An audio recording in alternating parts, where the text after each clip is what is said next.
We'll show you how to make Nilupak. Okay, so this is the first part of the Saba Nilupak. The ingredients. Ay!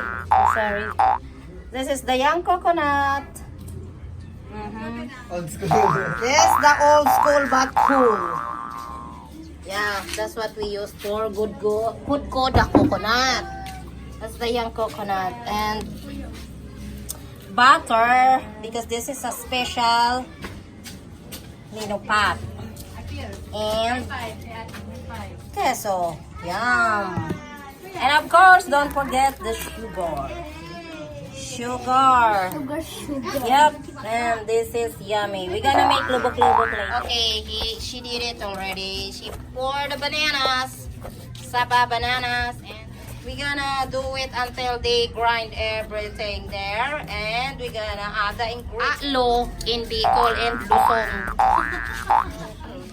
Okay. We're gonna put the... We're gonna add the young coconut.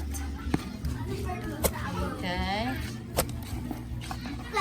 Add the young coconut. Okay, so we're gonna add sugar now. Sugar. How much sugar? Like 1/4? 1/4 of sugar. Brown sugar, white sugar, any sugar. Any sweet sugar. Okay, we're gonna add the butter now. The butter and cheese. Okay, the butter first. Yes.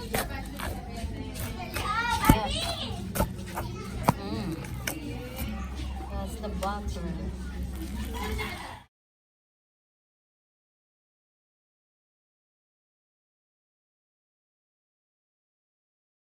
Cheesy. There we go.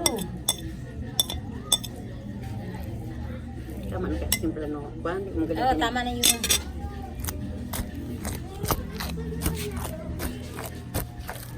Bain na pagparabalin to ka. Tama na. Kuha ng butangan. Pagpasubutangan tanak. This is the young coconut who already grated. We're gonna make and this is the white yam. Just cook. It's still hot. This is the alternative of the purple yam. So we don't have a purple yam right now, so we use white yam. White. Yan. Babayuhin natin yan. Iyan na. Ang main ingredients ng Biribid or Philippine. We're gonna mix later the glutinous rice. The glutinous rice is already made into flour, so we're gonna put the glutinous rice flour.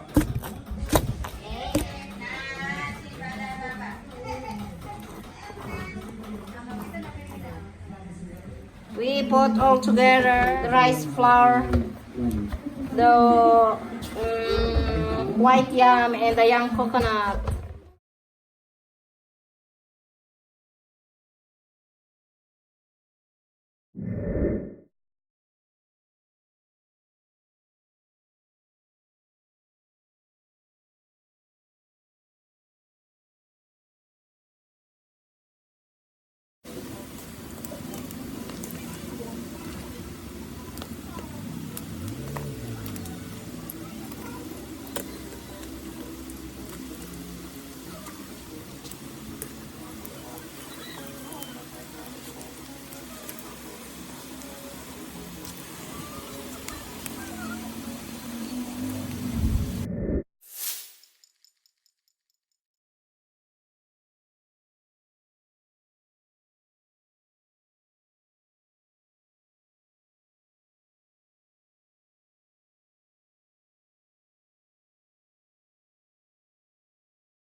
Let's eat our merienda.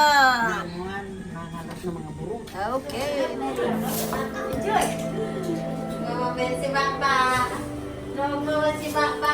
This is a Saba banana. Sinapot in Tagalog is ano ba to sa Tagalog? Maruya. Maruya. Okay, maruya. Hinog na saba.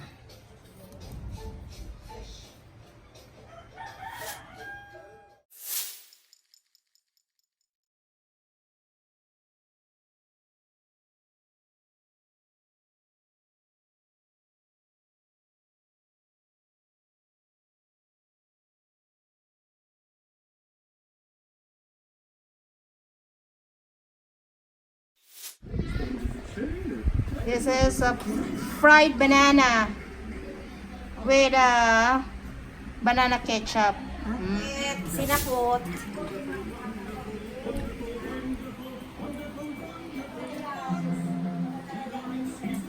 Want some? No.